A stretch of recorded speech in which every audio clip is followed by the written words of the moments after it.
I'd like you to talk, I think what will help women here too is to hear palliative care's role with pain and pain management, because often that's something too that takes quite a bit of time and tweaking for women to find the right management for pain. I think that's where PALcare started, was pain management. People weren't looked after that very well, and a lot of those days, it started in the 60s, and really all we had in those days was morphine, and it was given regularly.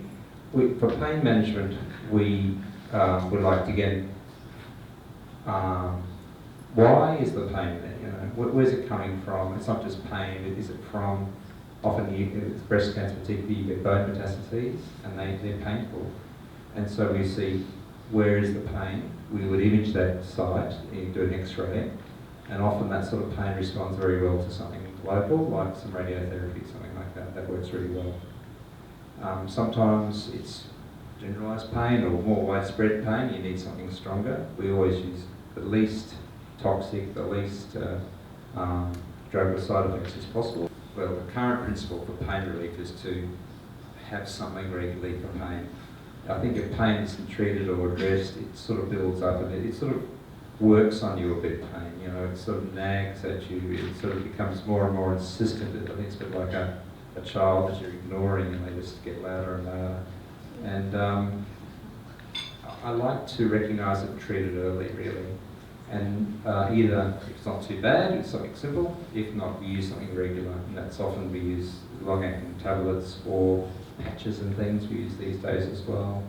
I think if you've got a plan and know what to do, people often can put up with things easier if they know, well, I'll do this if it gets any worse. But if you've left without anything, I think that's very difficult. And also you use one medication and you start getting side effects from that, you can change over to something else.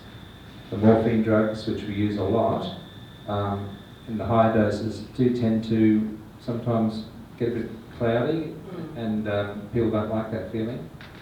We would swap over to something else. I think the patches are very good if they work. They don't always work. People seem to like those because that's a patch that you have for pain and you replace every 3 days or every 7 days, depending on the type of patch. When it comes to radiotherapy and pain, Yep. Can you only have radiotherapy so many times to a certain area? Yeah. The problem is that if you give too much to that area, the skin breaks down over the top. Or if there's any underlying structures underneath that, like nerves or spinal cord or bowel or lungs or heart, it sort of has a limit. But the radiotherapy doctors know that, actually, and they can often modify the doses or treat it from a different way sometimes, or they're getting clever and clever and clever at that, and I think radiotherapy is very useful. I think the figures are that 80% of people get very good or some pain relief with radiotherapy. Only about 20% don't get much pain relief.